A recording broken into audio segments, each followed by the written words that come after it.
Okay, welcome to the last 100 yards demo. We are going to try to record this. May have a little bit of lag time with the microphone, so please just be patient with us there. Mike, before we start playing through some of this, I just want to ask you a couple questions that have come up that I think maybe users might wonder about. First of all, the name of the game, Last 100 Yards. As I understand, there's a significance to this that is apparent in the game design. Could you tell us a little bit about that?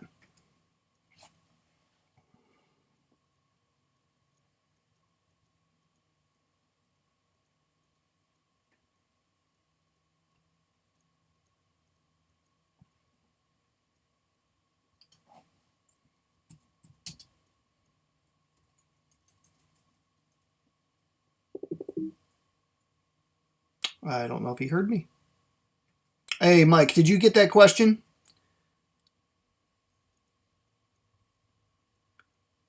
Now I don't know if I'm. I did, but I forgot to turn the mic on. Okay, I'm ready. All right. There's actually a book entitled or titled "The Last 100 Yards." It was written by an NCO of the U.S. Army and Marines. He had input probably for another 50 to 60 NCOs because typically they're the ones that actually lead units in that last 100 yards to close with the enemy. Very fascinating, very interesting book. If you're interested, you can find it on Amazon.com. I found it. I found it was appropriate title for the game. So All right. Second question I had for you, Mike. back to you, Joel. That second question is what makes this particular game, what's going to make this game stand out from, or separated, I should say, from other tactical games of this genre? There's other, platoon level games out there. What is it about this one that's special?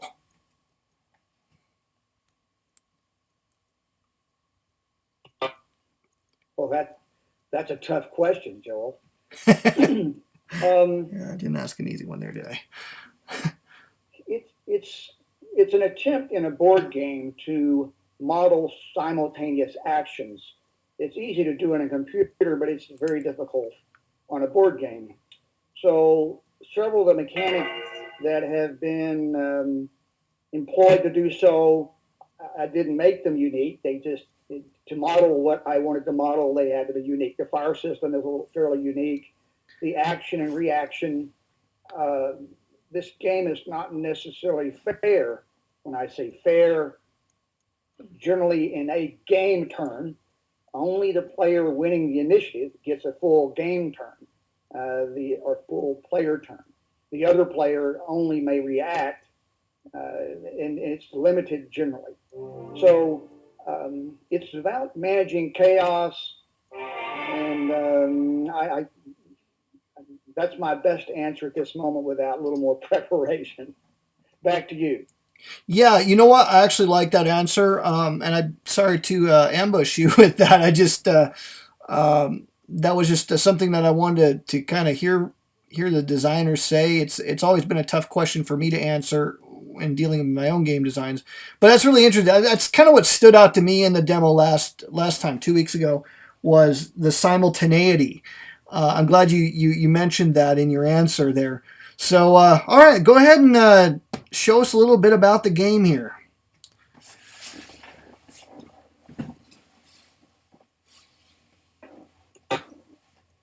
Okay, I'm gonna I'm gonna play a game turn, and I'll talk to myself as I go. And when we're done with the first game turn, you can ask questions. This situation here, the American player has the initiative first, and he begins with the initiative. So the first thing I'm going to do is I'm going to roll a die and and see how many platoons I can activate. If Do I not. roll well enough, 7 or 8 or greater, I can activate 2 platoons before the enemy unit can react.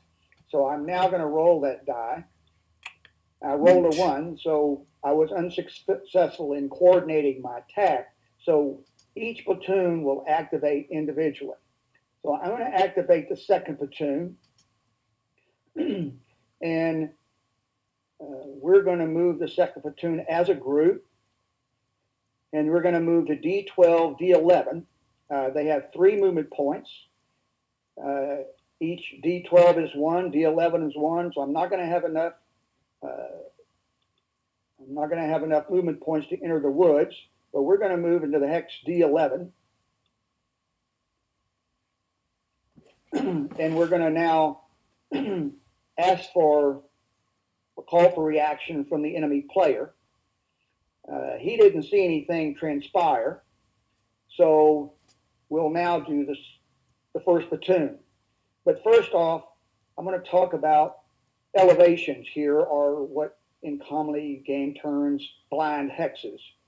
So in the scenario, it specifically states that these, if you can see the arrow, these major contours, this says a 1. Oh, yeah, Well, right in the here. mission, a 1 is double to 2. So that 1, everything within that contour is a level 2. So that's it. In Okay. the mission as well, specifically it states, special case or special rule, that hex D4, which is right here where the arrow is pointing, D4 is a level 4 hex. So the heavy dark woods are level 2, the light woods are level 1. So the way this works, and I'm going to go to the terrain chart and refer here so that those can see the very bottom. There's this blind hex, the number of hexes from the firing unit to the blocking hex. So the way that works is this.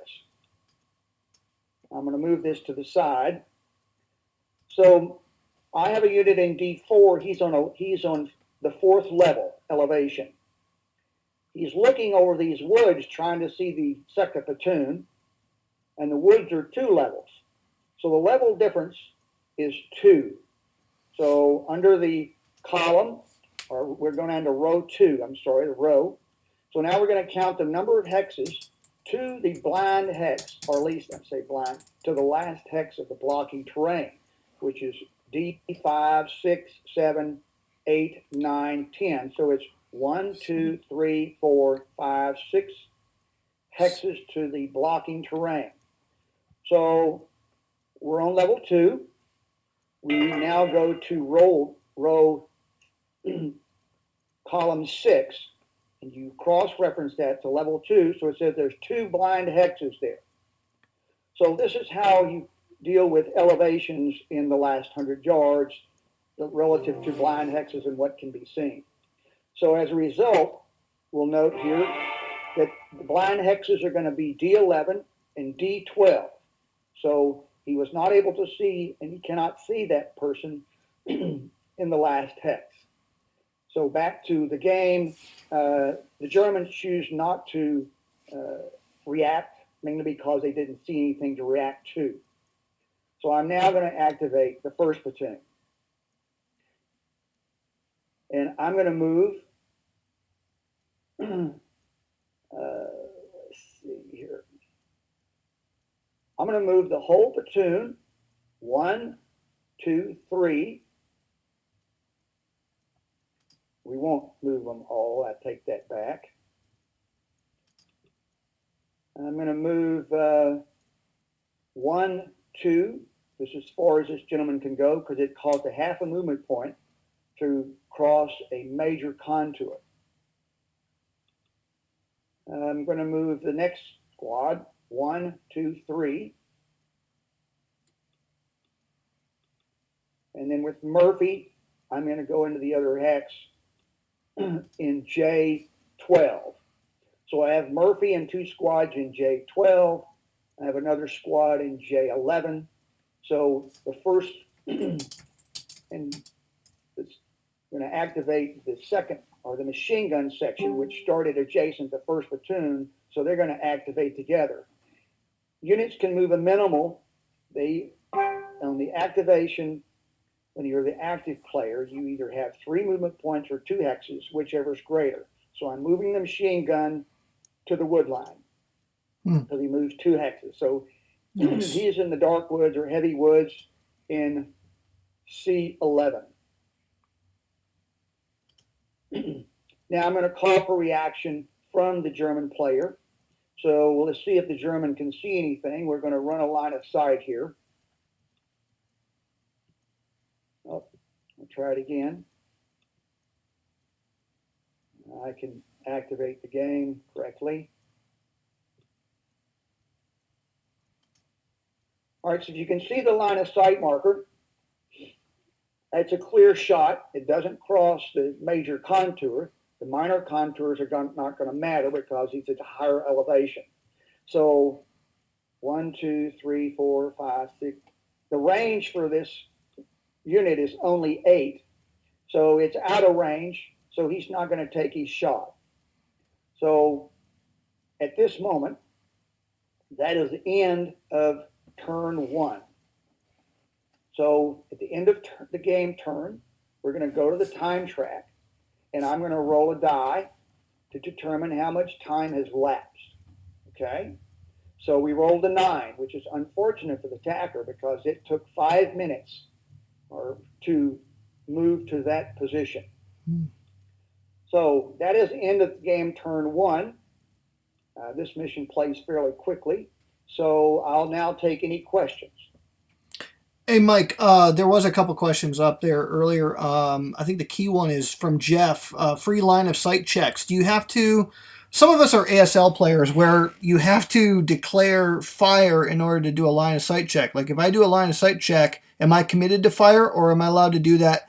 And are there any restrictions to when I can do line of sight checks? I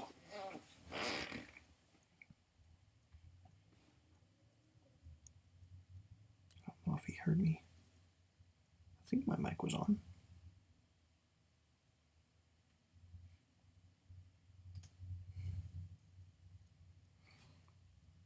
Mike, we can't hear you yet. Sorry. Line of sight checks are anytime and free.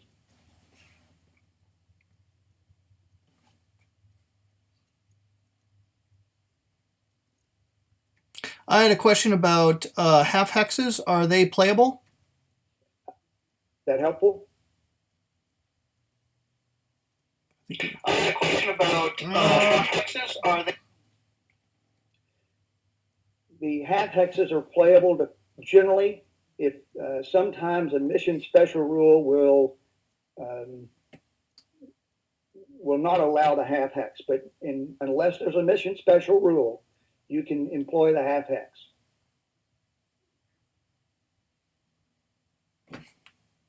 Any other questions?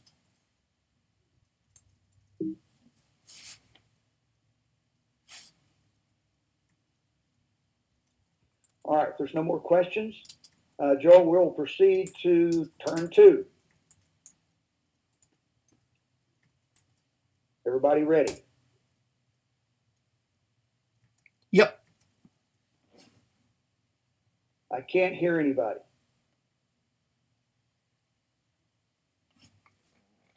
Yep. Okay.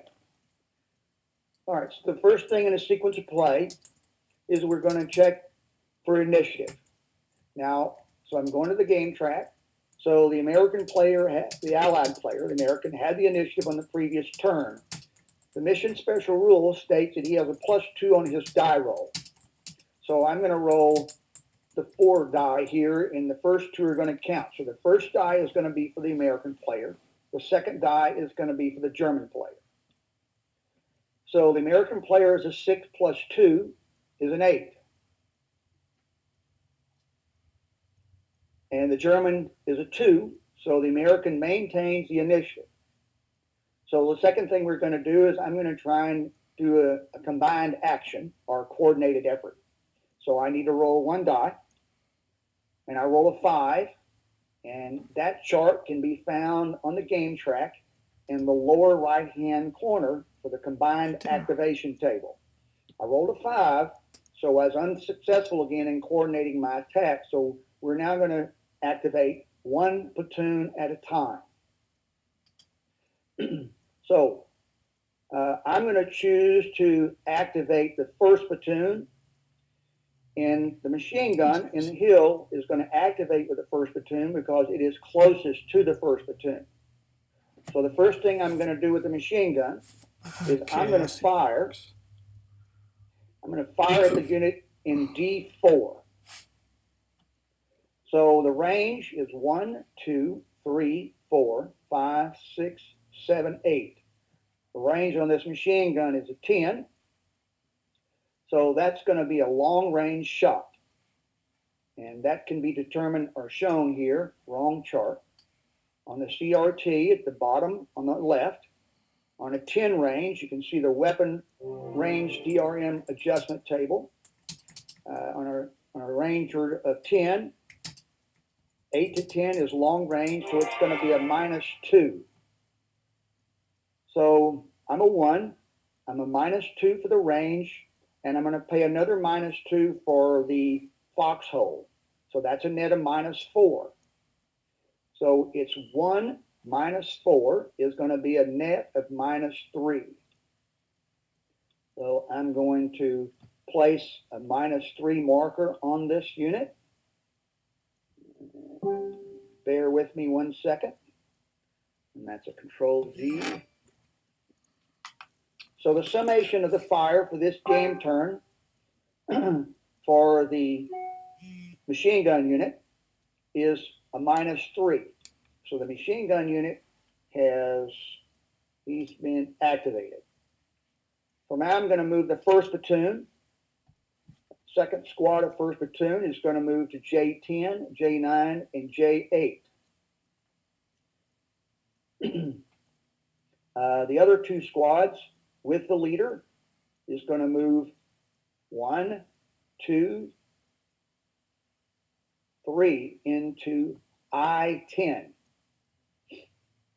Now, I finished activating the first platoon, and I'm now going to call for reaction from the German player.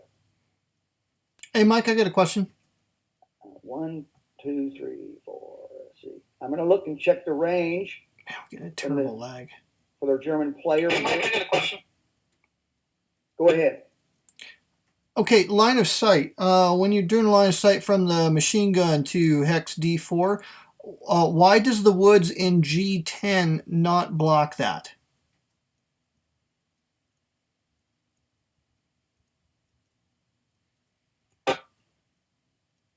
Okay, to answer your question, the woods in G10 would block that. So that is my mistake. The woods cover everything within the hex except for the hex sides and the vertices. So instead of firing at that unit, okay, I'm going to move it over to the unit on the, well, maybe not. That was an illegal fire. So I'm going to now fire at the unit in C5 instead, because I am now firing down the hex sides.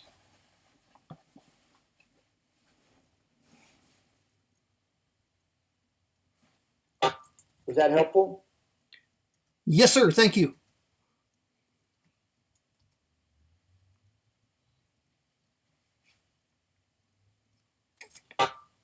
Okay, so it's up to the German to react here.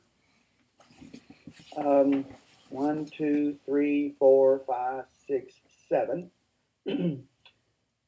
So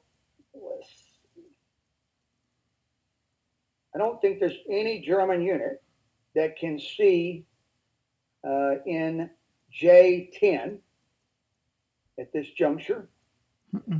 But the unit in E4, he has a range of 8. Show me a symbol here. He has a range of 8. The second squad of the first platoon is at range 7. So it's going to be a long range shot. So it'll be a -2 for long range. And it'll be another -1 because the squad is against the wall. So I'm going to clone this marker here. And so we're going to place a -3 marker on the second squad. And we'll mark this unit as having taken an action.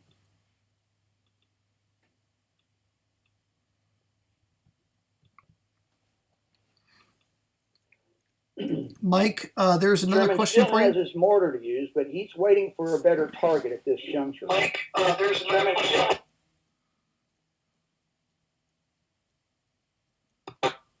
I'm sorry. Okay, can you shoot at units while they move or react after they reach their destination? All fire occurs at the end of a player's activation. So there's no fire during a movement. It only occurs in the last hex entered. That answer your question?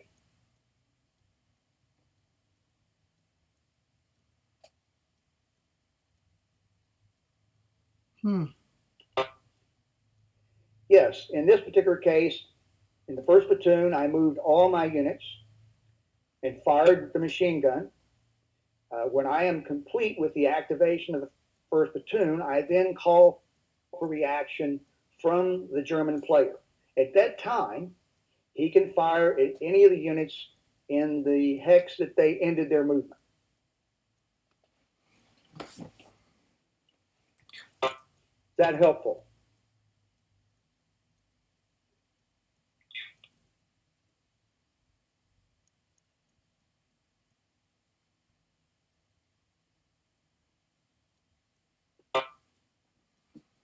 Yes.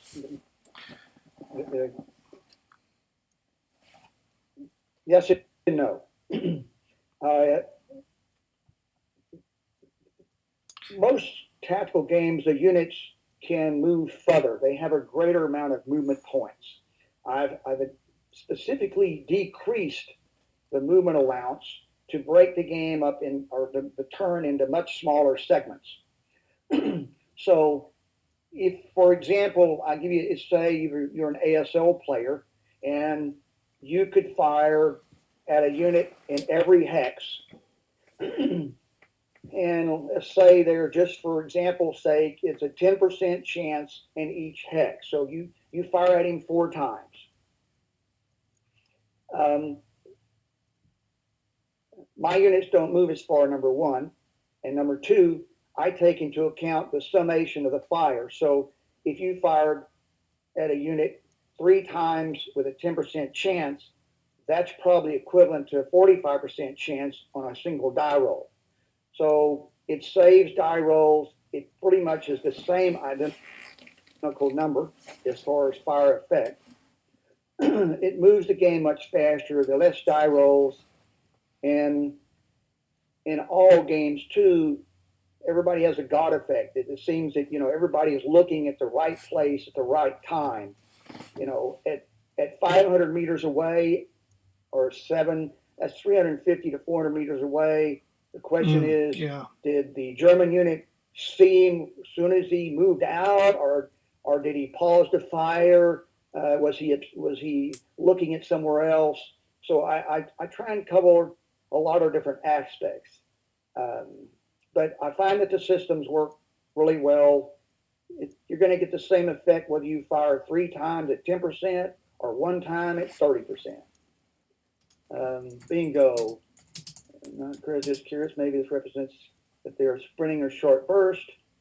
I'm down with less die rolls and agree with diminishing God effect. So, it's a whole lot different than other games in these respects. But I've been working on it for 5 years, and I think it's a really good simulation for the reasons I just described. Any questions further?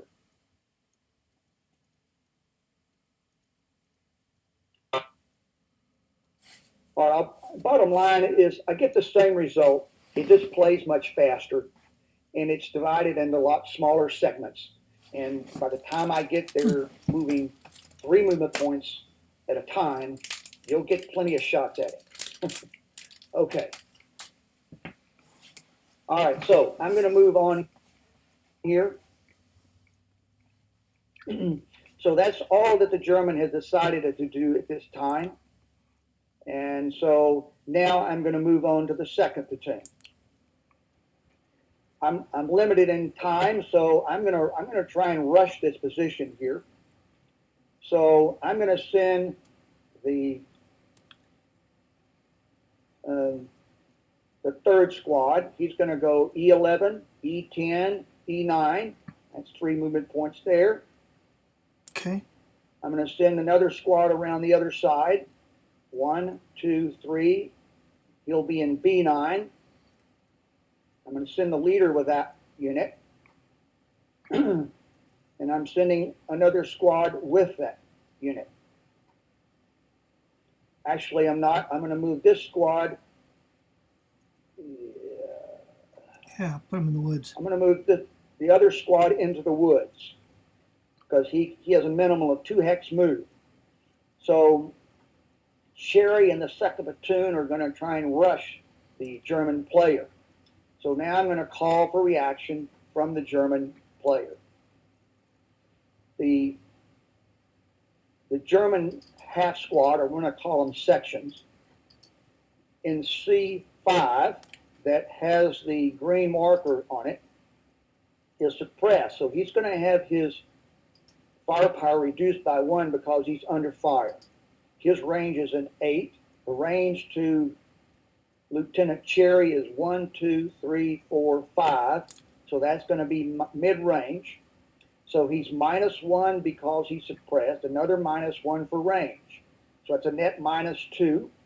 So I'm going to place a -1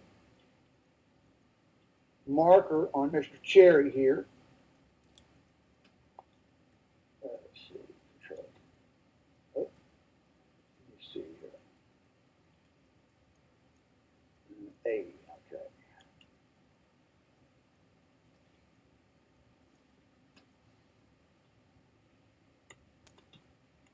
Bear with me till I get this set up here. Okay. So the question is going to be, well, he's moving in the open. There is an additional -1 when you fired a unit that maneuvered and ended his maneuver within 3 of the enemy unit, and so at a long range, there's no additional penalty for moving in the open. When I get within 3, there will be an additional modifier against the maneuvering unit, but it's only within 150 meters. So yes, there is a penalty for maneuvering in the open, but it only applies in the last 150 meters. That's a long way for a shot. And you have to understand that these units are not running the whole time. They're running, they're hitting the ground, one's coming up, one's firing. So that's what I'm trying to represent here. All right, so at this juncture, the German is going to attempt to call his mortar in. The unit in D4 is going to call for a mortar. And he's going to place the spotter in that hex. And he's calling for a mortar, and we're going to call for that mortar in D9. Because they're in line of sight. Now, the German mortar is an 80 millimeter. The indirect fire modifier for 80 is a +2 as a basis. So you automatically place 1 in the hex. So I'm going to take this red marker here, and I'm going to place it in that hex because it automatically hits there. Now there's 2 additional secondary okay, recreational shooter can test that, 150 yards, okay, very good, thank you. Good one, Joel. All right, so I'm going to roll 2 additional dice to see where this scatters, because there's, it's going to be the first 2 die, and we have a 3 and a 7. So if you go look at the bottom right-hand corner where it says map 5, there's a diamond there, shows where this scatters. So we have 10's accurate. Excuse me. 3 puts it in here. Bear with me here. So E10 and D. I need to clone it.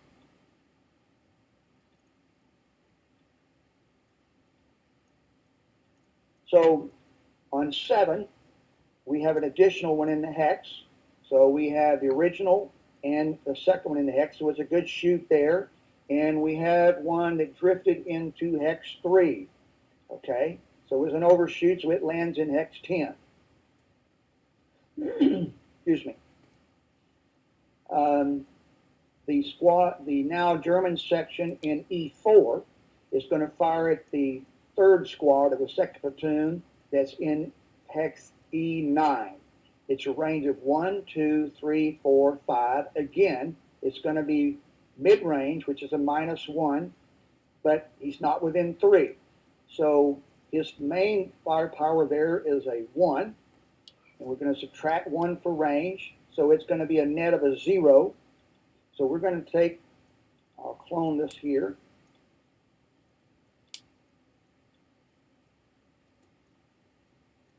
And that's going to be a net of a 0 on that unit.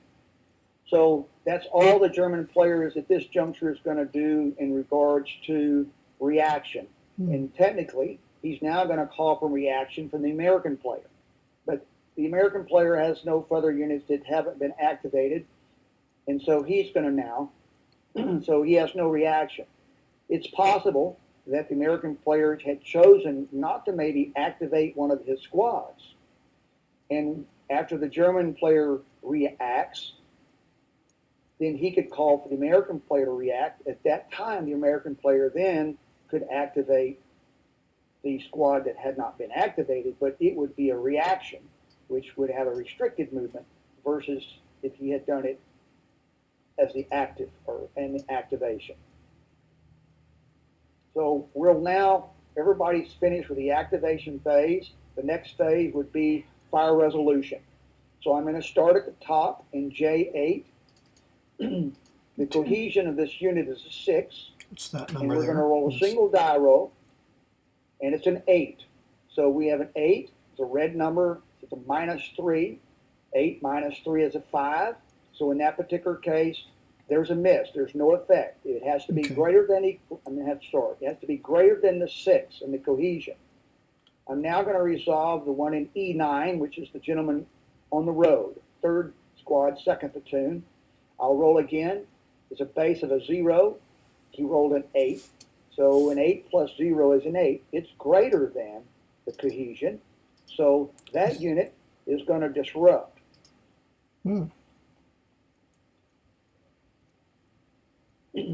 The unit that's in the woods in D9 has 2 plus 2s. So I'm going to roll 2 die. Okay. I'm going to roll the first 2 die. It's a 1 and a 3. So it's a 4 and a 5. In the resolution, no matter whether there's 1 or 5 DRM markers, you only take the single one most detrimental to the defending unit. The others you ignore. So in this particular case, the 3 would be the greatest. 3 and 2 is a 5. So there's no effect on this unit in the woods. And I'm going to resolve the one against Lieutenant Perry here and the squad.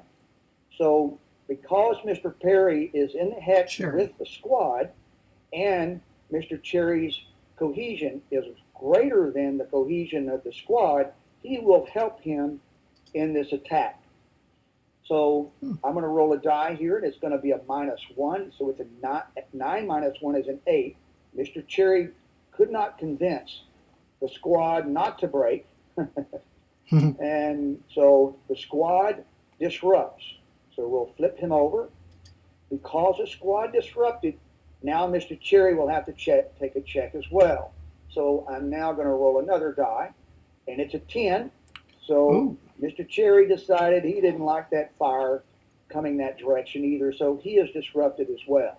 A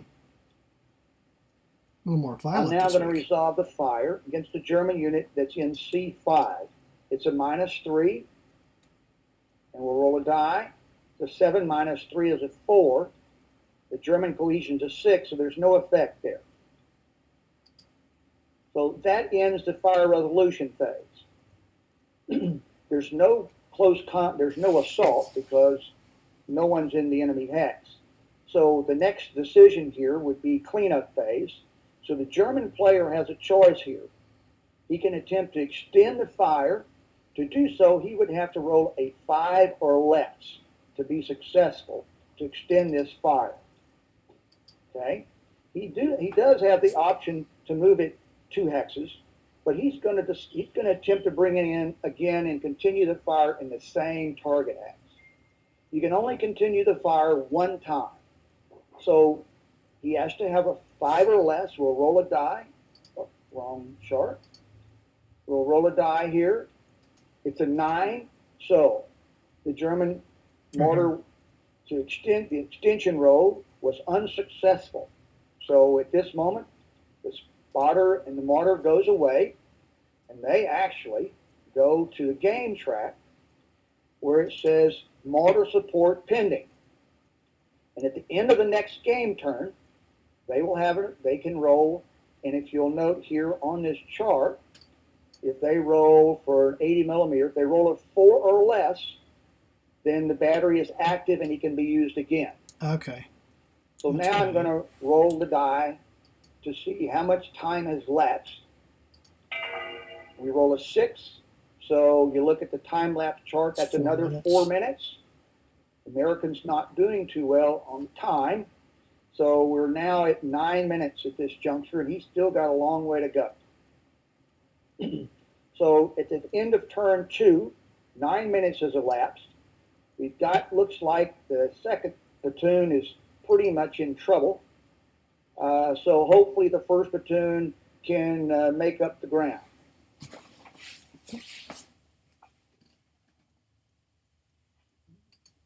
Okay. All right. I'll take any further questions. Jeff, I see your note. I hope you enjoy it. And if you got any questions, don't hesitate to call or send me an email, and I'll answer them further. Joel, anybody else? Oops. Yeah, that was really great, Mike. The question I was going to ask has to do with the disrupted guys. I don't remember if I asked this last week or not, but how did they recover from that state? It's a good question. All right. Each unit in a game turn gets to conduct one action. Basically, there are 3 actions that one can conduct. One can fire, one can maneuver, or one can attempt to recover. Now, to recover, you have to load, it's an action, and you have to roll less than or equal to its cohesion. Mm. If you roll less than or equal to, it recovers and it's done its action.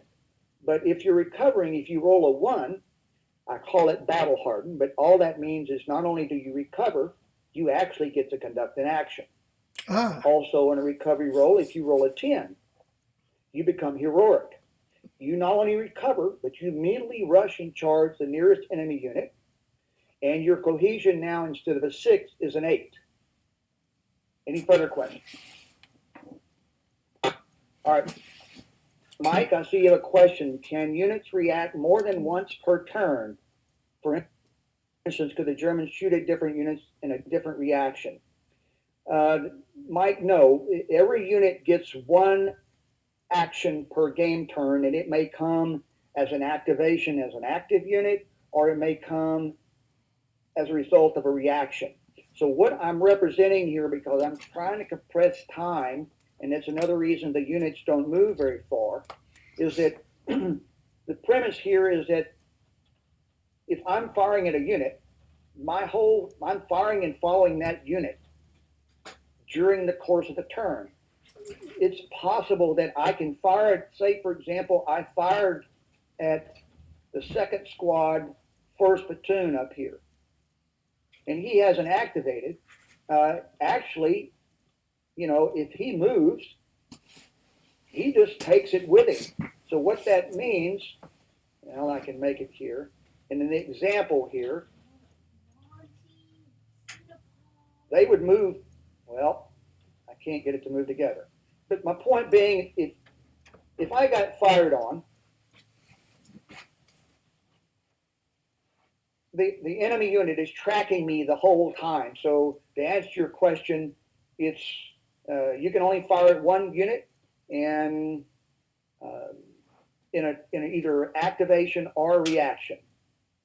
But it's assumed that you're focused on that unit during that segment. Okay?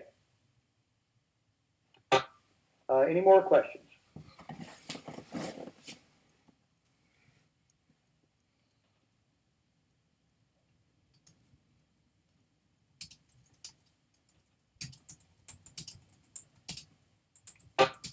Bill, there was a questions about modifying the rally roll. Please explain further. I think the question was, does certain terrain help you to recover from disruption, or is it just an unmodified roll at all times? There's no terrain that helps. It's an unmodified roll. Awesome. Okay. Hey, you know what? This is really good this week. I try and keep. Awesome. Okay. You know, this is really. I try to keep. I'm really about focusing on play and making game decisions and minimizing the number of die rolls. The 10-sided die is an odd choice, I know, for those that prefer the 12, the 2 6-sided. But it's easy to calculate percentages real quick. The math is real quick. And it's also involved in the design and research of the game.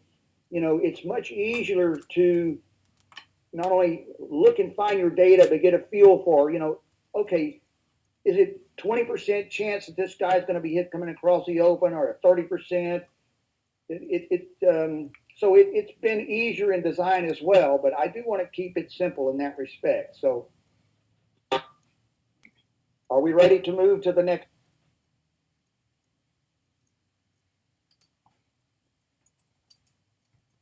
turn? Hey, Mike, I think this is a great place to stop for the evening. Joel, we're ready to move to the next